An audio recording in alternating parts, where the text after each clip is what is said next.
Picture this. November 1944, the Ardennes forest. Snow begins to fall as American GIs huddle in frozen foxholes, waiting for what will become the Battle of the Bulge. The temperature plummets to 20 degrees below zero.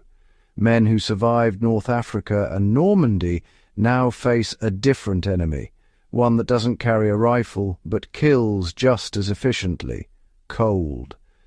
But in those desperate hours, soldiers discovered something their commanders hadn't fully appreciated: a thin, quilted jacket liner that would revolutionize how we understand warmth, layering, and survival in brutal conditions.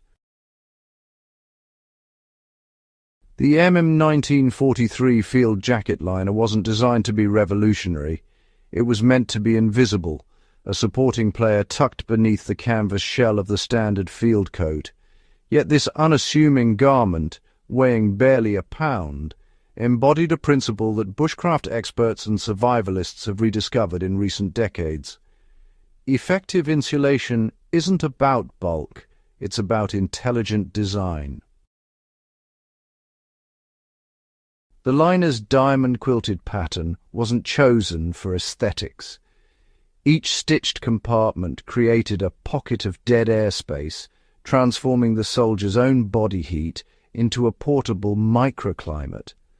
Unlike the heavy wool overcoats of previous wars, which became waterlogged nightmares when wet, this synthetic cotton blend maintained its insulating properties even when damp, a critical advantage in the moisture-laden trenches and snow-covered battlefields of Europe. The science of survival, understanding the liner's genius. What made this jacket liner more effective than traditional heavy coats wasn't magic. It was physics applied through desperate necessity. The quilted construction worked on the same principle that makes goose down one of nature's best insulators: trapped air.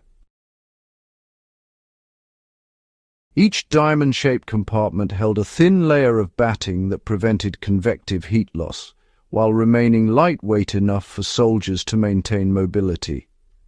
This was crucial because, well, survival in combat requires movement, and a coat that turns you into a slow-moving target is a death sentence regardless of how warm it keeps you.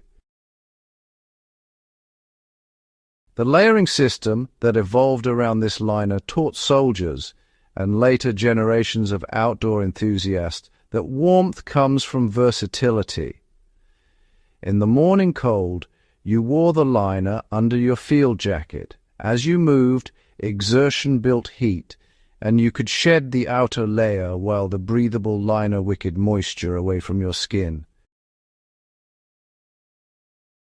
When night fell and temperatures dropped again, the outer shell went back on, creating a dynamic insulation system that adapted to changing conditions. This wasn't theory written in a manual. This was hard-won knowledge earned through frostbitten fingers and sleepless nights in frozen European forests. Fieldcraft application, lessons from the front. You know, the soldiers who fought through that winter learned something their civilian counterparts wouldn't understand for decades. The best survival gear is the gear you'll actually use. A heavy coat might provide more total insulation, but if it's too cumbersome to wear during movement, it stays in your pack. And what's in your pack can't save your life.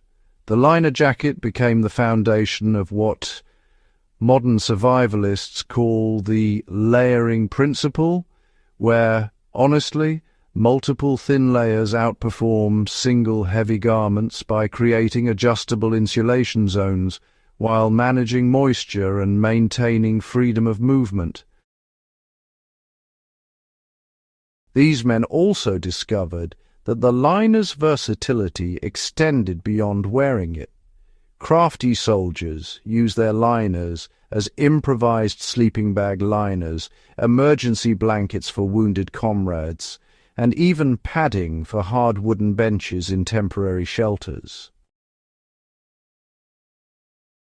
This adaptability, the ability of one piece of kit to serve multiple survival functions, is really the hallmark of truly effective fieldcraft equipment.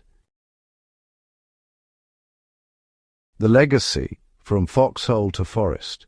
Today, when you see modern outdoor enthusiasts wearing puffy synthetic jackets on hiking trails or hunters relying on quilted mid-layers during deer season, you're actually witnessing the echo of those desperate winter nights in 1944. The principle, pioneered by military necessity, became the foundation of modern outdoor insulation technology.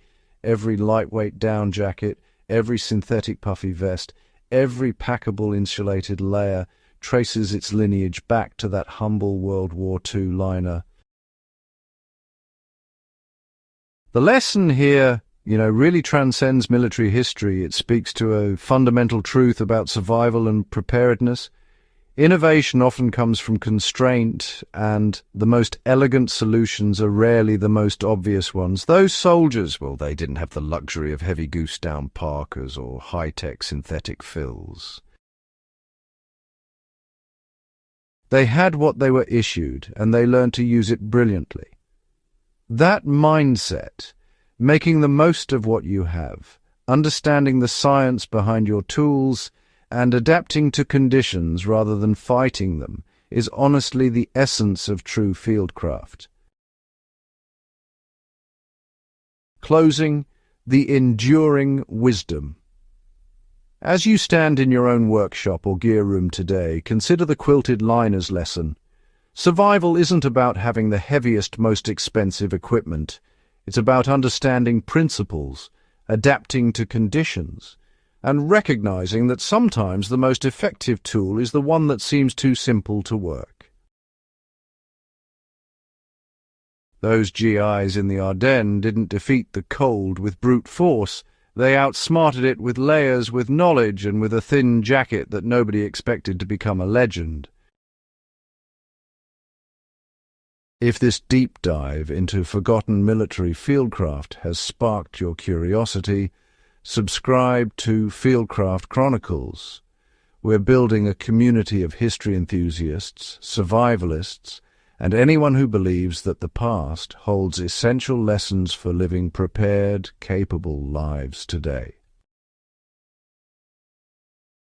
Share this video with someone who needs to understand that true preparedness isn't about accumulation. It's about education. The soldiers of World War II left us more than victory. They left us wisdom. Let's honor that by keeping their hard-won knowledge alive.